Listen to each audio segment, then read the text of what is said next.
Well, here we go. And I'm right now taken off guard because we have a media person on a single Segway recording. It's impressive. I'm having a hard time sitting and talking, and this guy is rolling around. What's up? Oh, he has a little thing on the back. This is the future I have seen. We are talking about you. I'm going to move this camera around. That's And this is the Stronger Together podcast, and we just are. This is what happens when you broadcast live at these events. You just never know what's going to happen. So I am thrilled to be here. My name is Matthew Joseph. I've been doing this here for 4 years. This is the first time I've seen someone on a Segway recording it. So well done, sir. Yes. Don't get hurt, please, especially on live recording. This is the coolest setups I have ever seen. So for those of you who are watching, sorry you're distracted, but yeah, that's impressive. So we are thrilled to be here. Yeah, you are listening to this live, because this is what happens when we record live at an event. People are coming by. I've warned Nick about this. This is what it looks like. And this is why I come back each and every year, because it fills my bucket. I meet amazing people and I see things I've never seen before. And speaking of, I'm going to bring my co-host in right now, Nick.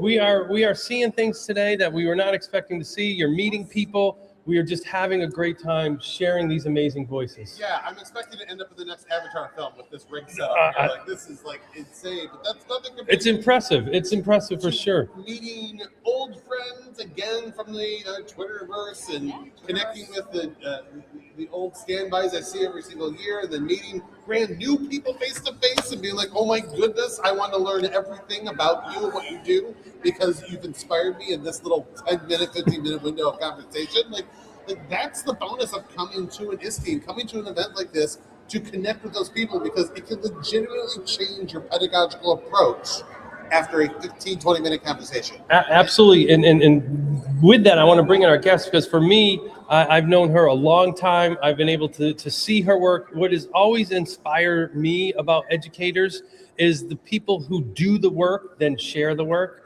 And Tracy is someone who always has done the work. And I want to hear about that work, because that is going to empower us both in schools, but now in an expanded role as part of the president of the MassCUE board. So Tracy, thank you for signing up. Thanks for taking time, and thanks for getting out of your comfort zone and coming on the podcast. Well, I'm really happy to be here, and thanks for having me. And I've always been a person who's done the work and just never, it's not true. Twitter, I used to share a lot on Twitter. Yeah. I just have never, I don't know, I'm not really good at publishing my own stuff, not because I don't want to share it, just because that's just not me. I kind of live a little bit more closeted in my life. Well, too bad. You were live, you're on speakers, you're online. So for those who don't know you, because you were a little closeted, as you said, in your work, but now you're sharing it and we are all benefiting from it. Share what you do and the work that you are doing in education, both in district and other avenues.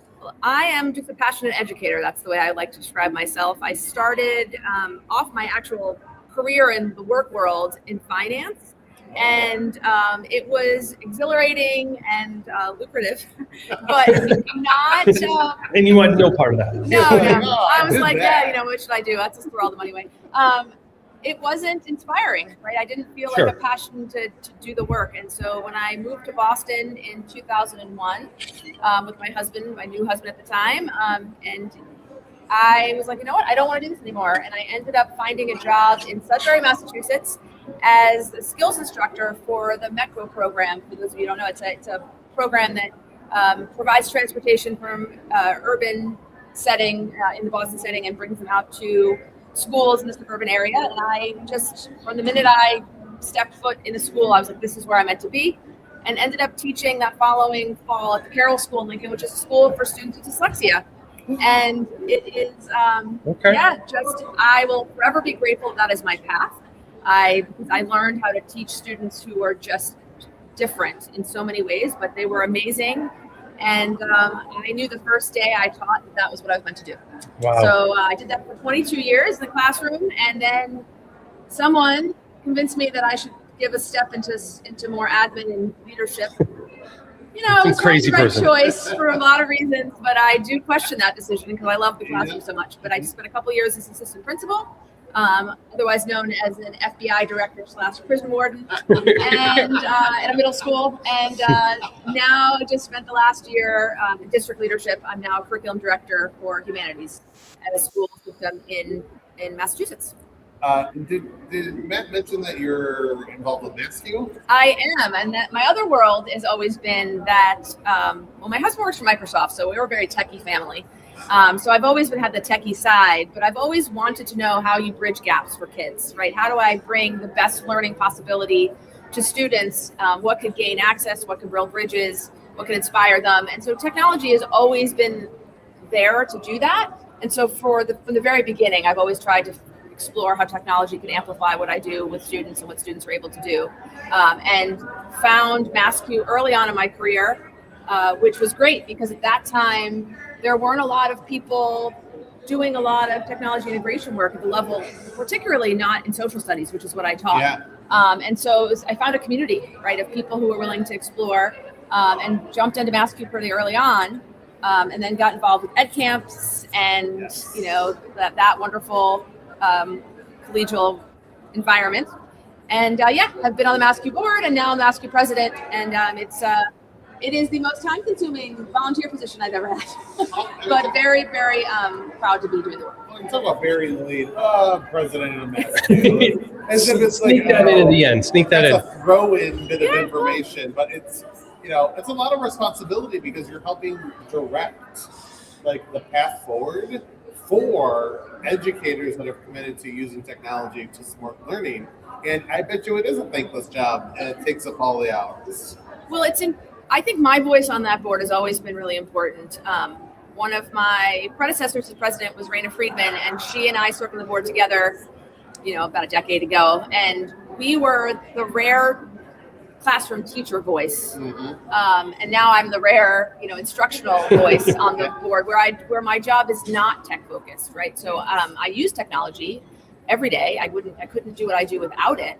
But I am not a technology integration specialist or tech director or anything of that nature. I'm an instructional leader on the humanities side. Mm-hmm. And I think that's a really important perspective to have at MassCUE, because the bulk of teachers aren't technology teachers or technology directors. They're in the classrooms, they're working with students in a variety of capacities.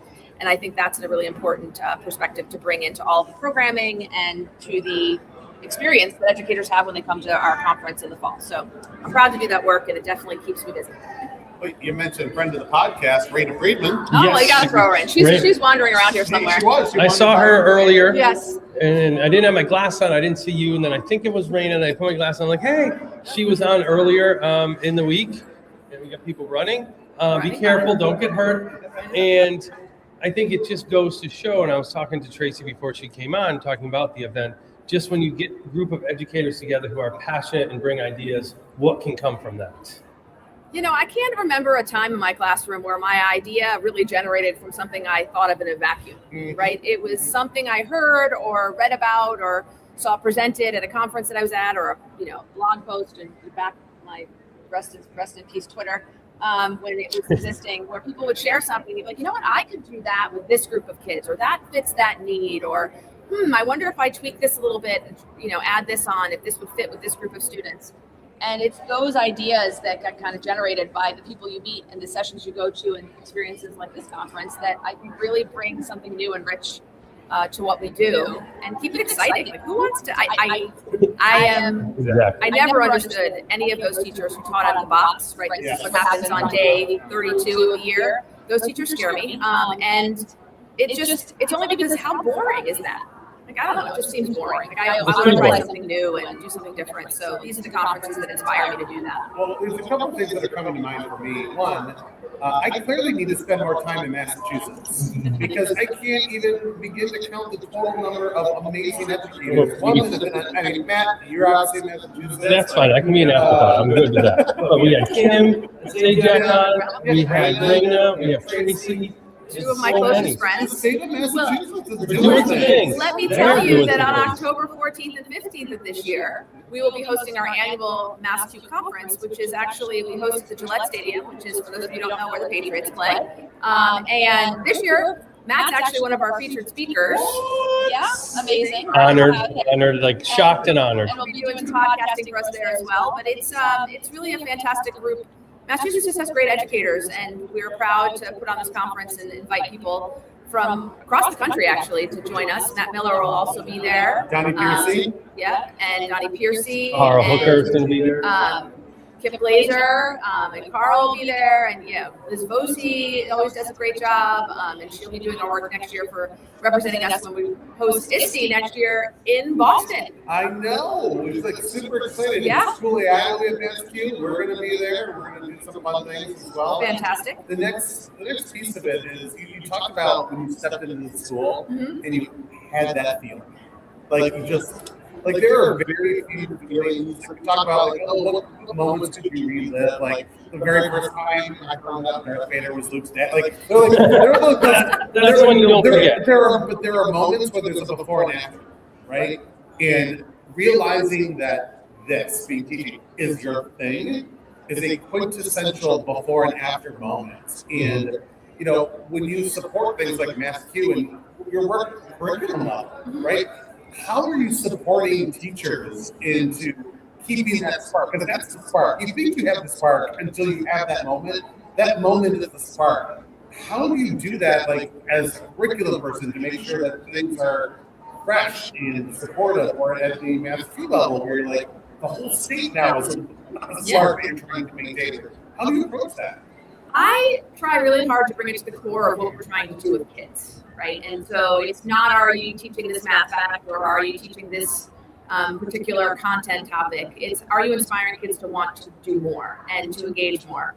It's one of the reasons I love being a social studies teacher, because I felt like my job wasn't actually social studies, it was engaging citizenship, right? It was engaging kids to ask good questions, to think deeply about the world around them, to be empathetic, to care about the world. I thought what an honor it was to be able to do that. And now in this curriculum level of the district, I feel like my job is to inspire the teachers in the same way I used to try to inspire my students. And I would love to say I figured it out, but I'm just wrapping up year one. And I haven't figured it out yet, but it's now my new mission to figure that out. What can I do to unlock that creativity and that inspiration within teachers, particularly in a landscape right now, which is really not very friendly to teachers. And it's a hard job, and it is thankless a lot of the time. But for me, I don't know how everyone does their own things for inspiration, but I love the notes I used to get from kids at the end of the year, or notes from parents, and I've always printed them out and keep them in a little gift bag actually inside my desk drawer. And it is, when I really get that moment of like, why do we do this? I go back to one of those notes, and when I see. I have a rule about not connecting with former students until they've graduated from high school, so that I know they're 18. And but when I connect with kids, want to connect with me, and I hear about what they're doing, I just was give a little shout out to Nick Bootsman. I don't know where he is if he's ever going to hear this, but I just saw like he just finished up a job and he's going to work in England. It's a student I had when he was in 7th grade, and he was just an amazing human then, and to see these amazing humans turn into amazing adult humans is really powerful. And to know that you might have had some role in that, I think, is inspirational. So kids need good teachers, and now at the district level, I think teachers need good teachers and need to be good leaders. So that's what I'm trying to shift to, and trying to figure out how to do that in a way that's productive. Yeah, and I think the staying connecting piece is something that I don't want to say struggle with, that I want to be forward with to continue to do, because I was principal actually in the district that Tracy worked, not in the same building. I was principal for 5 years in the district, and then when I went to district leadership, you forget how much you're disconnected at that point. And my first year or so was a struggle, and you make dumb choices, you do things, and say, where are the students? And I miss it. It was that I needed that time to be like, I need to get back into it. I mean, Friday before I flew out, I went to one of our schools in New Bedford where I work, and I was the judge for Taylor's Got Talent, and saw these kids, this little kindergartner girl who did this dance routine. I was just like, I teared up. They made me announce that the winners, and she was one of the winners. I literally was like holding back emotionally. I try to do that. I pride myself in being in schools as much as possible. I still supervise principals as well, which is important to me, but having that balance is so important in the work we do. And I think one of the hard parts about working with the adults versus working with kids is when you're in the classroom, I think you can see a little bit more of an immediate impact of the work that you do. So you put a great lesson together, you see the joy in kids, you see those eye-opening moments for students. I think at the leader level, it's a little different in terms of seeing the impact that you have, which has been a big adjustment for me. So trying to figure out how to stay motivated myself when I feel like I'm not necessarily having an impact. I know, hopefully I will. I don't know that I have yet, but I hope that I will. And I think that's part of the hard work we work with adults, is the impact, the timing shift of when you're seeing that impact. Well, even as a coach, when I first hear of not having my kids, is a shift in like you're thinking like now all of them are my kids, but that day-to-day element can make it difficult. And I think Matt's talked about this. It's so important. It's about connections. So as a coach, it's tougher to make those connections with those kids because they're not your kids. You're not seeing them every day. You're not hearing about the volleyball game, the basketball game, right. Their pets and things like that. Yeah, but when you go into a classroom and you look at the lesson that's going on, it could be a great teacher, but maybe they just haven't been exposed to something that you know about. And you see this opportunity, like, oh, they just did this. Like, these kids might be unlocked a little bit more. So, I try to remind myself that I do have a connection to kids. It's just a little bit removed. Although I will say, you get, the holidays, you get gifts, or the end of the year, you get school gifts. Yes. Like, this was the first year I've never gotten a gift from a kid. And I was like, oh, yes. It is a shift when you go. It's not, I don't need the gift. I don't need the mug or the candle. But it is just that one step removed of, where's that impact? But that's why doing these kinds of things and coming here and learning more so that I can give back to the group that I'm working with. And I know you shared a little while ago that sometimes you don't see the impact when you move into the leadership or more district, but I can tell you personally the impact that you've made on MassCUE is immense. I know for someone who was a part of it for a little bit and then wasn't really as connected, but being part of it in the last 2 years in some capacity, you can feel the difference. You can see the difference in the work of the lens that you're bringing is really incredible. So you might not see that impact, but if I had to guess, you had probably one of the largest applicant pool this year. I think you are going to see more national people come. So that impact is being seen. Well, I would love to take credit for any of that. I think I will just say I know there's a team of people too, but you're the only one sitting here right now. Very big team, and they work wonderfully. And I think it's a difficult time right now in terms of professional development. I don't know if you guys have felt that in your roles, but budgets are incredibly tight, and yes. But a huge shift, a paradigm shift in education right now. Anyone who thinks AI is going to replace teaching doesn't really know what teaching's about. That said, we have a generation of students who are going to be stepping into a world that's very different than the world we currently live in. And it's our obligation, this is my personal opinion, our obligation to educate them. I not only am I an educator by practice and trade, but I'm also a mom, and I'm very proud of that role as being like a little family leader. But I have 3 kids who are, age 16, 19, and 21. And I'm watching through their eyes, experience the world. And I watch what's happening for my kids at the college level and what they're doing with AI, with technology, with their own education. And I just think these screen time bans and these AI bans really are not helping to think about what kids need in their future. And so I always go to bans whenever the answer. And how do we educate, how do we inspire kids to be ethical and kind and to use their resources wisely, which is no different of a conversation that we had 20 years ago, to different resources, right? So it's different, and but the same core values should remain the same. And so I think that's what we have to figure out. We got to figure that out. I've always kind of pushed back. I love that ISTE and ASCD combined, because I've always said that you can't tease either of them apart. No. And I've been saying that same thing with MassCUE. We need to think about the pedagogy because it is implicit and it is not AI or this tool or that tool. It's what should learning look like for kids, and what does education need to fit and need to do. And so that's the voice I'm trying to bring to MassCUE. That is certainly what we saw in our applicants. I was on the RFP team following Raina's lead because she and Lori Santos run the show there, and I just follow along and support, and but really pushing the voices of different constituencies within education, the wellness constituency, the SEL, the tech director, the English teacher, the kindergarten teacher, the 5th grade teacher, the 12th grade teacher. Like, what is it that people need in order to amplify student education? And that's what we kind of need to do. Well, I've run into multiple people who've told me how excited they are about the changes that have been made at MassCUE over the past couple of years. Like, literally, we were just talking about conferences, and someone goes, "Oh, what MassCUE has been doing the past couple of years is like amazing. Like, I'm so excited to go," or "I'm putting in a submission." And these are like some of these top tier presenters that are like, "I got to get to MassCUE." Like, that's the word that is circling in the EdTech community, and it speaks volumes to the work that you're doing. But the last thing before I pass it over to Matt that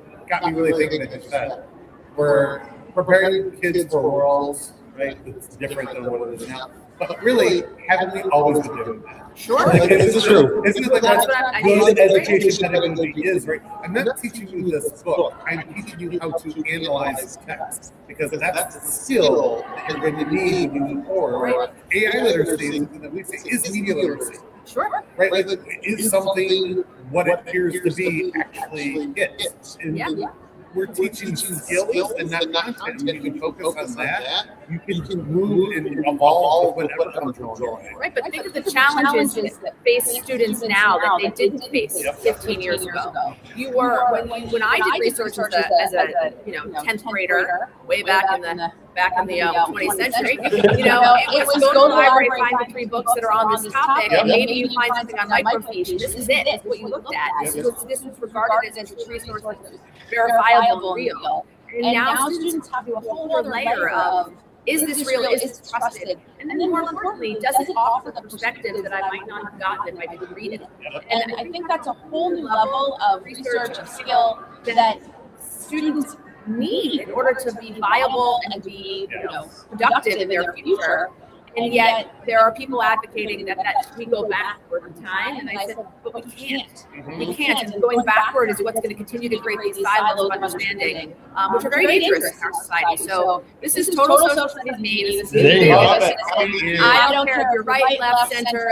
You need to understand all perspectives, and you need to know where to find that information. And so when we start talking about AI bans or book bans, we are really siloing ourselves in a way that I think is detrimental to our future. So that's what I advocate, and I like it. It doesn't have anything to do with resources or which tool. It's about just giving kids the skills they need. All right. Well, you made it. You made it to the end. There you go. You stepped out of your comfort zone. You made it. I do have one more question for you, since you're our first-time guest. I started this work to bring people together, and I actually wrote my dissertation when I was in the district we used to work at, and talking about bringing community together, and these events are things that are passionate about for me. And that was what Stronger Together was about, the book that I wrote to take what we're doing here and make us stronger through that. So when you think of the work, you've talked about team a few different times. What does Stronger Together mean to you? Yeah, I think right from the very beginning of my educational career, I could never have provided for my students what I did without having other colleagues to support me along the way with ideas. I just like I hope students remember me as a teacher who impacted them, I remember the teachers that impacted me as a student, and the teachers who have impacted me as a teacher right now as a leader. And they've all made me, I think, stronger in whatever role I've had. So, I encourage people to step outside and to meet new people and to just explore other ideas, because that makes us all stronger. Awesome. Well, I'm glad you stepped out of your comfort zone. I'm glad you came in. And we're going to I'm already coming. Okay, you're coming. We got to get October 14th. We got to get Nick to go there. And if you haven't had a chance to check that out, make sure to check that out. It's a great event. Look forward to being there. A lot of impact, a lot of learning, and just a lot of fun. So, Tracy, thank you so much. I hope you have a great rest of the time here. Those watching, we are going strong. We have one more today, and then we have a full 2.5 hours on Tuesday. So continue to check that out. You guys are awesome. Thank you. Thank you.